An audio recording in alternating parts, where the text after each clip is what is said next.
In the vast expanse of space, the Galactic Empire ruled with an iron fist. For thousands of years, they had conquered countless worlds, bringing them under their control.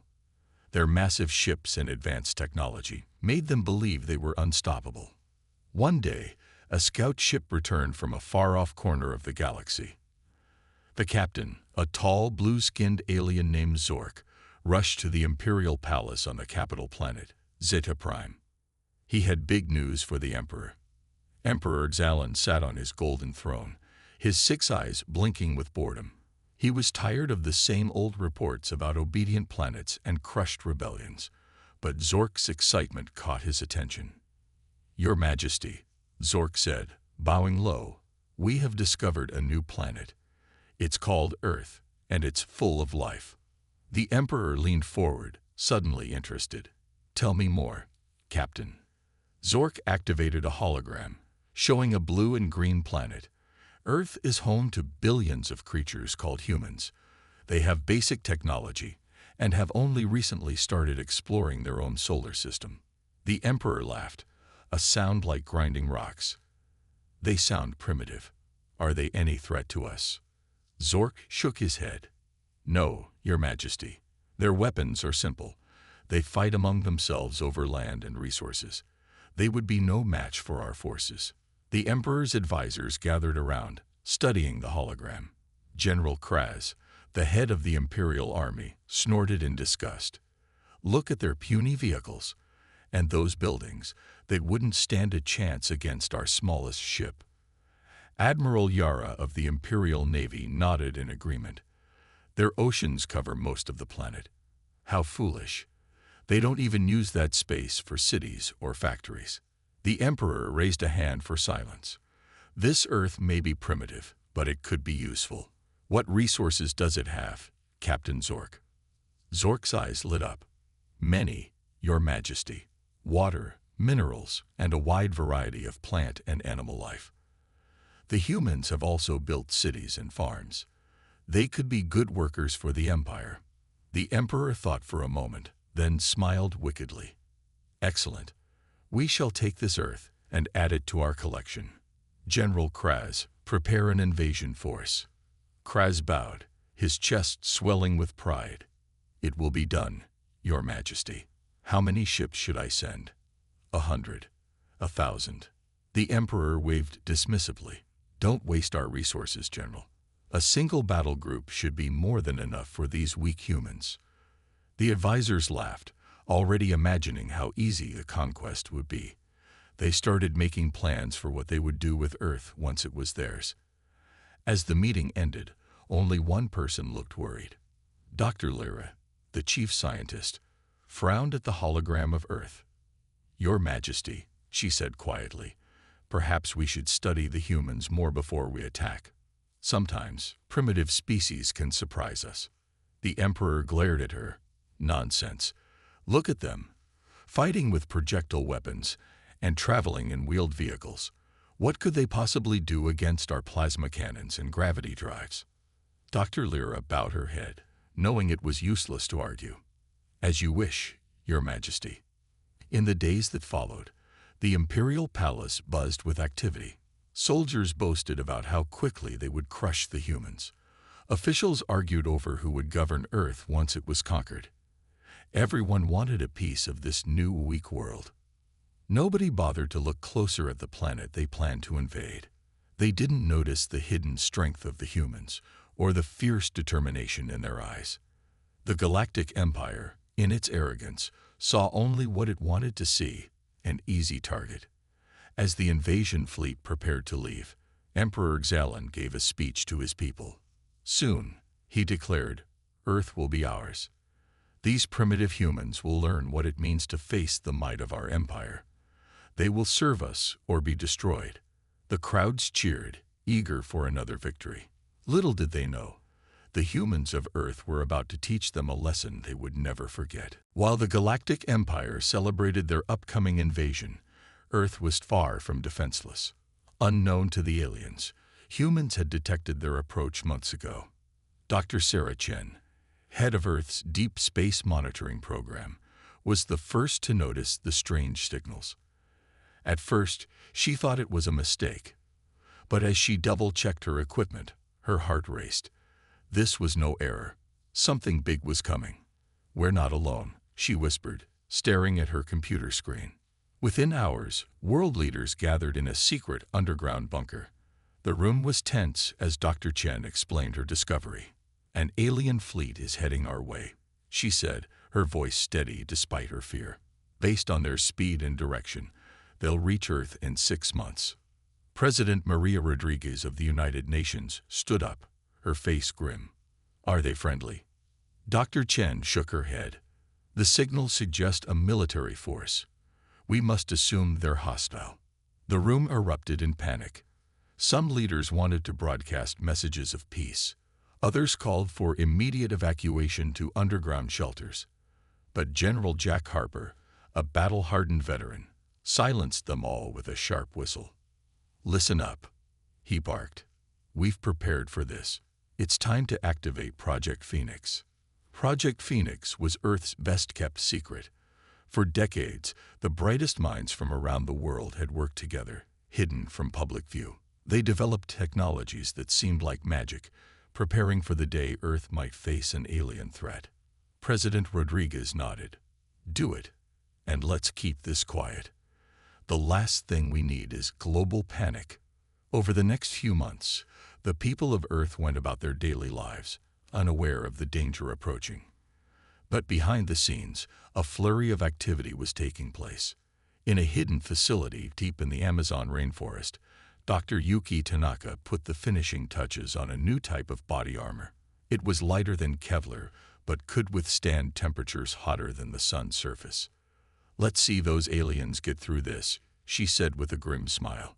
Meanwhile, in an underground base beneath the Sahara Desert, Colonel Amari Okoro trained elite soldiers in the use of plasma rifles and gravity manipulators. These weapons, reverse-engineered from crashed alien ships found years ago, were Earth's secret trump card. Remember, Amari told her troops, "We're not just fighting for ourselves. We're fighting for every human on this planet." Across the globe, similar scenes played out. In Antarctica, engineers tested stealth ships that could outmaneuver anything in Earth's known arsenal. In the Mariana Trench, scientists prepared underwater bases as a last line of defense. But Earth's greatest weapon was not a piece of technology. It was the human spirit itself. As the deadline approached, world leaders finally revealed the truth to the public. Instead of panic, they were met with determination. Humans from all walks of life volunteered to help in any way they could. Farmers worked overtime to stockpile food. Teachers turned their lessons to survival skills and alien biology. Even children did their part, creating homemade emergency kits and learning first aid. In orbit, astronauts worked tirelessly to convert the International Space Station into a military outpost. They installed early warning systems and weapons platforms, ready to be Earth's first line of defense. On the day before the expected invasion, President Rodriguez addressed the world. "My fellow humans," she said, her voice broadcast to every corner of the globe. "Tomorrow, we face our greatest challenge. An alien force approaches, thinking us weak and unprepared. But they don't know us. They don't know our strength, our courage, our unwavering spirit." She paused, looking directly into the camera. "We've prepared in secret, developing technologies they can't imagine. But our greatest weapon is our unity. Together, we will show these invaders that Earth is not to be trifled with. We will fight, we will survive, and we will win." As her words faded, a determined silence fell over the planet. In homes, in bunkers, and in secret bases, humans waited, ready to face whatever came from the stars. The Galactic Empire was in for a surprise. Earth was not the easy target they imagined. It was a planet of warriors, innovators, and survivors, and it was ready for a fight. The day Earth had been preparing for finally arrived. In the early hours of the morning, the sky lit up with an eerie glow. The Galactic Empire's invasion force had entered Earth's solar system. Admiral Kraz stood on the bridge of his flagship, the Stellar Crusher. He smiled as he looked at the blue planet growing larger on the view screen. Pathetic, he sneered. They haven't even tried to stop us. This will be easier than we thought. Little did he know, Earth's defenders were watching his every move. In a hidden command center deep beneath the Rocky Mountains, General Harper and his team tracked the alien fleet. Holographic displays showed the positions of Earth's secret defenses, all powered up and ready. They're heading for Mars first, a young lieutenant reported. Looks like they want to use it as a base. General Harper nodded. Just as we expected. Activate Operation Red Dust. On the surface of Mars, dormant machines rumbled to life. These terraforming engines, secretly planted years ago, began to kick up massive dust storms. As the Imperial ships entered Mars' atmosphere, they were suddenly blinded. Admiral Kraz frowned as his sensors went haywire. What's happening? Clear this dust immediately. But it was too late. Hidden in the swirling red clouds, Earth's first surprise attacked. Robotic drones, disguised as ordinary Martian rocks, launched themselves at the Imperial ships. They latched on and began drilling, causing chaos in the alien fleet. Impossible. Kraz roared as alarms blared around him. These primitives couldn't have such technology. Back on Earth, a cheer went up in the command center. First blood to us, General Harper said with a grim smile. But this is just the beginning. Enraged by the loss of several ships, Admiral Kraz ordered an immediate attack on Earth. Forget the Mars base, he snarled. We'll crush these insects now. The remaining Imperial ships approached Earth, weapons charged. They expected to face a helpless planet. Instead, they flew into a hornet's nest. Hidden bases on the moon sprang to life, firing gravity beams that sent Imperial ships spinning out of control. Stealth satellites unleashed swarms of microscopic robots that ate through alien hull plating like acid. In orbit, the transformed International Space Station revealed its true power. Massive cannons emerged from hidden compartments, firing shots that could punch through mountains. Admiral Kraz couldn't believe his eyes. His easy conquest had turned into a nightmare. How? He gasped. How could they have prepared like this? But Earth wasn't done surprising the invaders. As the first Imperial ships broke through to the atmosphere, they were met by squadrons of fighters piloted by Earth's best.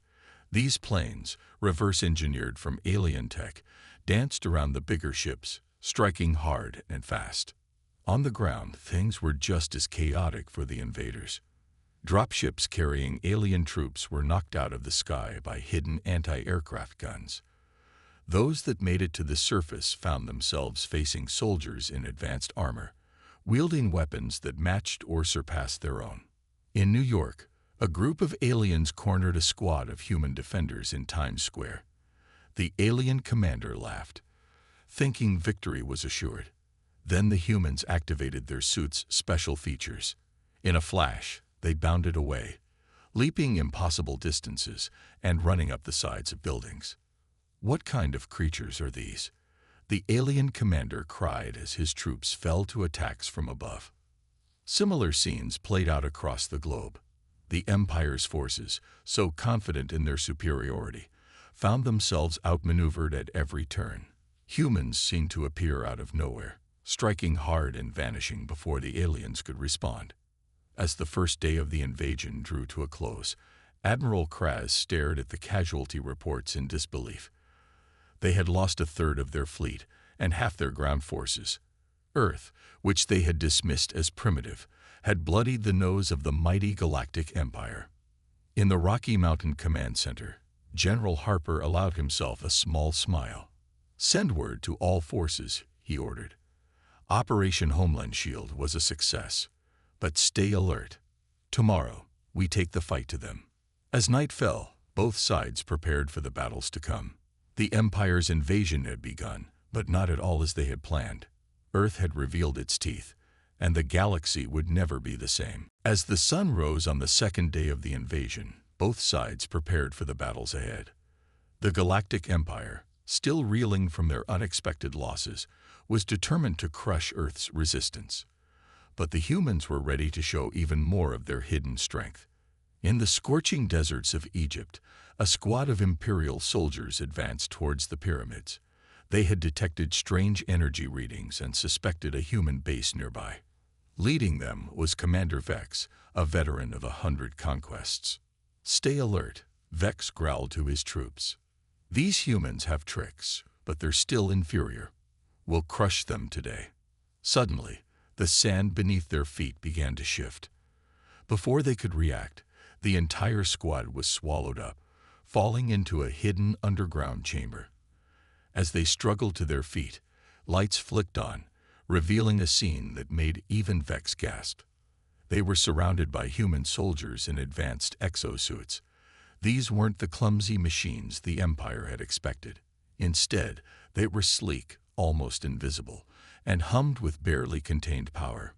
"Welcome to Earth," a human voice echoed through the chamber. "Allow us to show you how we treat uninvited guests."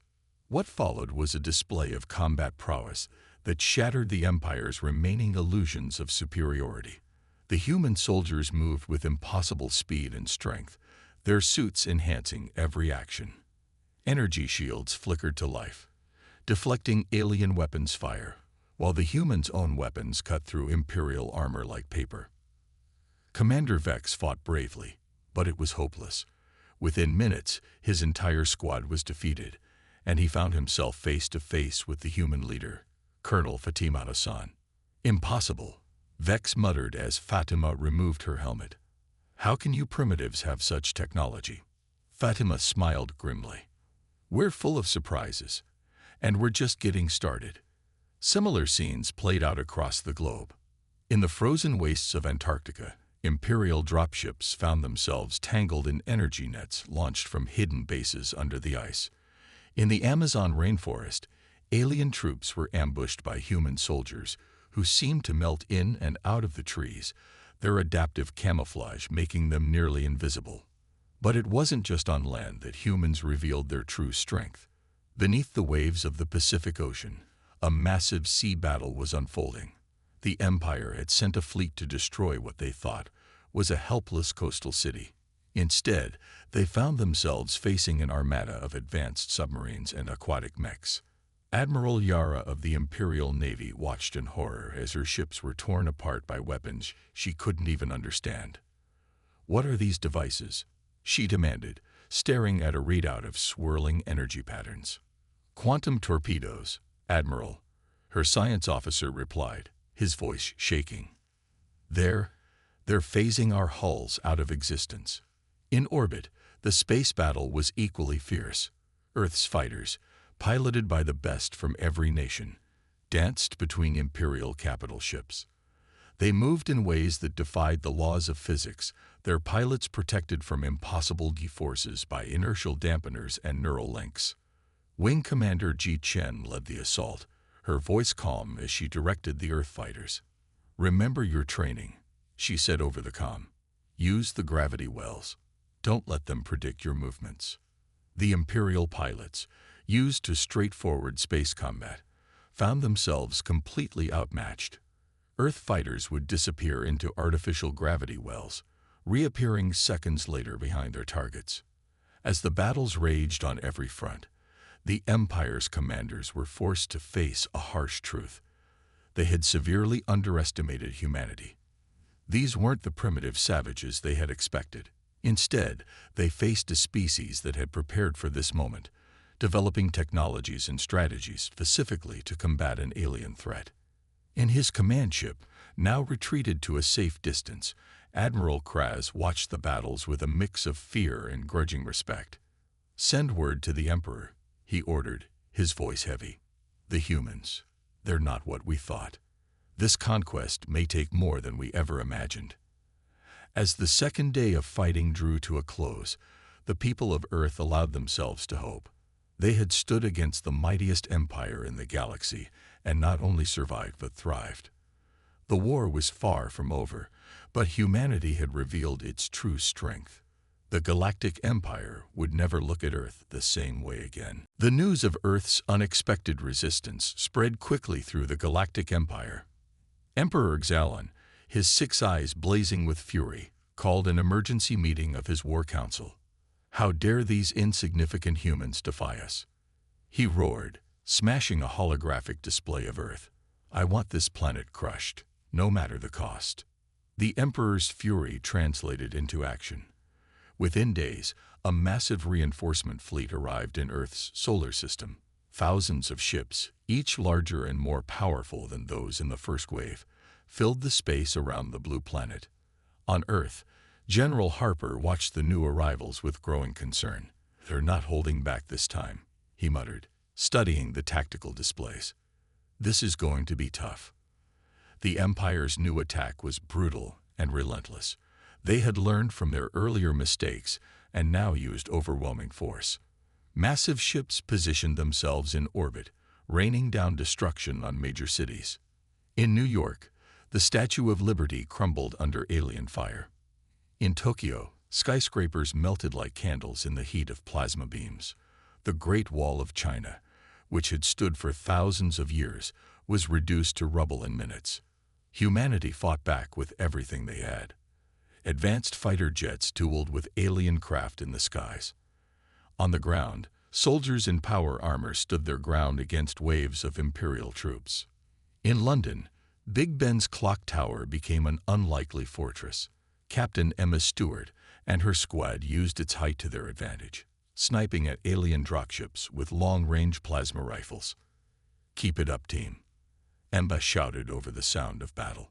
"Every ship we bring down is one less carrying troops." But for every alien ship they destroyed, 2 more seemed to take its place. Slowly but surely, the Empire's superior numbers began to tell. In orbit, Earth's space defenses were overwhelmed. The transformed International Space Station, which had been so effective in the early battles, was now surrounded by Imperial dreadnoughts. Colonel Yuki Tanaka, commander of the station, knew they couldn't hold out much longer. "All personnel, prepare to abandon station," she ordered, her voice heavy. "Set the reactor to overload. We'll take as many of them with us as we can." As escape pods launched from the doomed station, its reactor exploded in a blinding flash. The blast took out 3 Imperial capital ships, but there were always more to take their place. On the ground, the situation was equally dire. Imperial walkers, each as tall as a building, stomped through cities worldwide. Their energy shields shrugged off most of Earth's weapons, while their own cannons left nothing but destruction in their wake. In Cairo, Dr. Ahmed Farid worked desperately in an underground lab. "We need more time," he muttered, his fingers flying over holographic controls. "The nano-swarms aren't ready yet." But time was running out. One by one, Earth's major cities fell to the Imperial onslaught. Humanity's advanced weapons and brave soldiers could only do so much against the Empire's overwhelming numbers. In the Rocky Mountain Command Center, now the last major human stronghold, General Harper received grim reports from around the globe. Most of their satellite network was down, their major bases were destroyed or under siege, and millions of civilians were now under Imperial control. "It's time for our last resort," Harper said, his face grim. He turned to President Rodriguez, who had joined him in the bunker. "Madam President, we need to activate the Omega Protocol." Rodriguez closed her eyes for a moment, the weight of the decision heavy on her shoulders. The Omega Protocol was Earth's final, desperate plan. It would save humanity, but at a terrible cost. "Do it," she said finally, her voice barely above a whisper. As Harper began the activation sequence, Imperial forces finally breached the outer defenses of the Rocky Mountain base. Alarms blared as enemy troops poured in, fighting their way towards the command center. In orbit, Admiral Kraz allowed himself a smile of satisfaction. Victory, delayed but certain, was at hand. "Prepare the final assault," he ordered. "By this time tomorrow, Earth will be ours." But even as the Empire celebrated its impending victory, deep beneath the Earth's surface, machinery older than human civilization began to hum to life. The Omega Protocol was activated, and the true battle for Earth's future was about to begin. As the Galactic Empire celebrated their apparent victory, Deep beneath the Earth's surface, an ancient power stirred. The Omega Protocol, humanity's last and most desperate plan, had been activated. In the Rocky Mountain Command Center, now under heavy attack, General Harper and President Rodriguez raced against time. They needed to reach the heart of the facility before the Imperial forces broke through. "This way," Harper shouted, leading them down a hidden corridor. Behind them, the sounds of battle grew louder. They reached a massive vault door, sealed for centuries. Rodriguez placed her hand on a scanner, and the door slowly opened, revealing a sight that took their breath away. Inside was a vast chamber filled with technology far beyond anything humans had publicly used. At its center stood a massive crystal, pulsing with energy.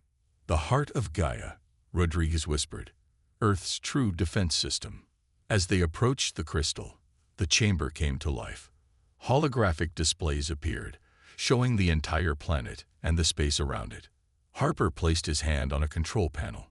"Initiating Omega Protocol," he said, his voice steady despite the weight of the moment. The crystal's pulsing intensified. Across the planet, hidden structures began to emerge. Mountains split open, revealing massive cannons. Oceans parted as underwater bases rose to the surface. Even the moon changed, sections of its surface sliding away to uncover weapon systems of unimaginable power. In orbit, Admiral Kraz's triumph turned to confusion. "What's happening?" he demanded, watching as Earth itself seemed to transform. Before anyone could respond, energy beams shot out from the planet, more powerful than anything the Empire had ever seen. Entire squadrons of Imperial ships vanished in seconds.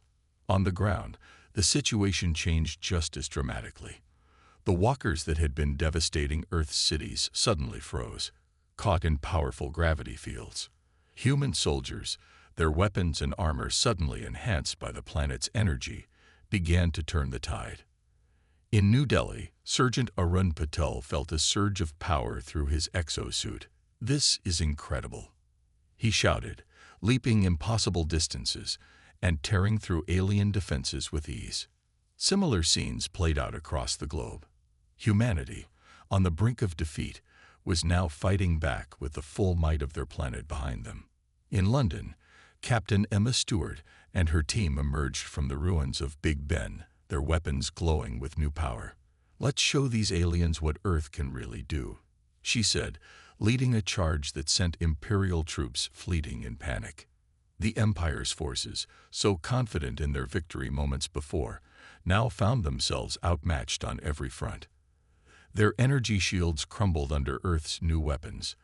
Their advanced AI systems were overwhelmed by commands coming from the heart of Gaia. In the skies, Earth's fighters, now enhanced beyond their designers' wildest dreams, tore through the Imperial fleet. Wing Commander Ji Chen led the assault, her voice filled with awe. "It's like the planet itself is flying with us," she said as her squadron danced between enemy ships, untouchable. Admiral Kraz watched in horror as his mighty fleet was decimated. "Retreat," he finally ordered, his voice shaking. "Full retreat from this system." As the Imperial ships fled, cheers erupted from every corner of the Earth. Humanity had done the impossible.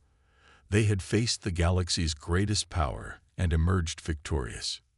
In the underground chamber, General Harper and President Rodriguez watched the holographic displays, tears in their eyes.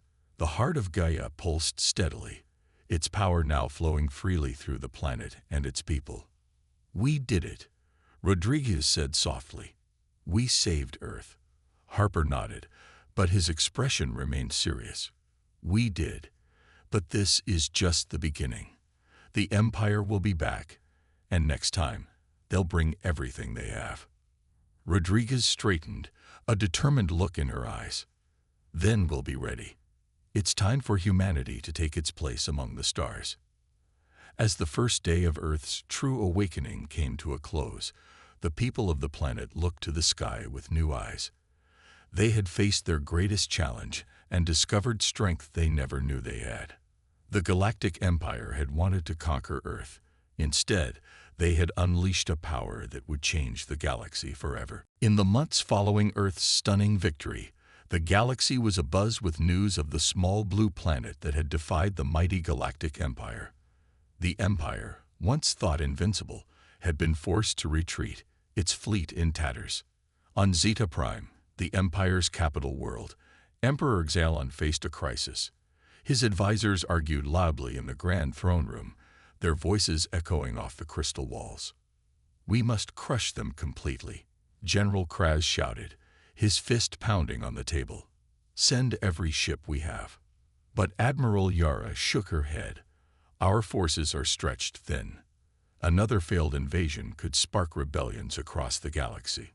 As the debate raged on, a small ship approached Zeta Prime.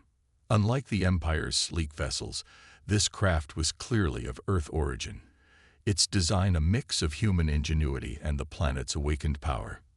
On board were Earth's ambassadors, Dr. Sarah Chen, the scientist who first detected the alien approach, and Colonel Amari Okoro, hero of the ground defense. They had come to negotiate Earth's place in the galactic community. As their ship landed, they were met with a mix of fear and curiosity from the alien crowds. Many had never seen a human before, and rumors of their abilities had spread far and wide. In the Imperial Palace, Emperor Xalon reluctantly agreed to meet the human delegation. As Sarah and Amari entered the throne room, the alien rulers fell silent, all eyes on the representatives of the planet that had humbled their mighty empire. "Welcome, Earthlings," Xalon said, his voice a mix of forced politeness and barely concealed anger. "You've come a long way to meet us." Sarah stepped forward, her voice calm but firm. "We come with an offer of peace, Emperor Xalon, but also a warning. Earth is no longer a world to be conquered. We are ready to join the galactic community as equals." Amari added, "Our planet has awakened. Its power flows through us. Any further aggression will be met with force." To demonstrate, Amari lifted her hand. The air around her shimmered, and suddenly, every weapon in the room floated harmlessly above their owners' heads. The Imperial Court gasped. Even Xalon leaned forward on his throne, his 6 eyes wide with a mix of fear and wonder. "What are you?" he whispered. Sarah smiled. "We are human. We are Earth. And we are here to change the way this galaxy works." Over the next few days, intense negotiations took place. The humans, backed by the power of their awakened planet, pushed for reforms across the Empire. They demanded rights for conquered worlds, an end to enslaved species, and a new council where all races would have a voice. At first, the Empire resisted. But as news spread of Earth's power, other worlds began to speak up. Long-oppressed species saw hope in humanity's stand against the Empire. On a planet at the edge of the galaxy, a resistance leader named Zix watched a holographic recording of the human ambassadors. "At last," he said, his tentacles quivering with emotion. "At last, we have a chance." Back on Earth, humanity prepared for its new role in the galaxy. Scientists worked to understand the full potential of the heart of Gaia. Engineers began designing ships capable of interstellar travel. In a classroom in Nairobi, a young girl named Aisha listened in awe as her teacher explained the recent events. "And that, children, is why we now look to the stars not with fear, but with hope and excitement." Aisha raised her hand. "Teacher, will I be able to visit other planets someday?" The teacher smiled. "Yes, Aisha. Thanks to our brave defenders and the power of Earth itself, a whole universe of possibilities has opened up for us." As the negotiations on Zeta Prime concluded, a new era dawned for the galaxy. The Galactic Empire, while still powerful, was no longer the unchallenged ruler of known space. Earth, once dismissed as a primitive backwater, now stood as a beacon of hope for oppressed worlds everywhere. Sarah and Amari prepared to return home, their mission successful. As their ship lifted off from Zeta Prime, they looked out at the star-filled sky. "We did it," Sarah said softly. "We've changed the course of galactic history." Amari nodded, her eyes on the distant stars.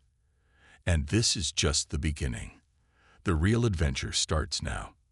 As Earth's ship vanished into hyperspace, the galaxy held its breath, waiting to see what this young, powerful race would do next. The age of the Galactic Empire was over. The age of Earth had begun.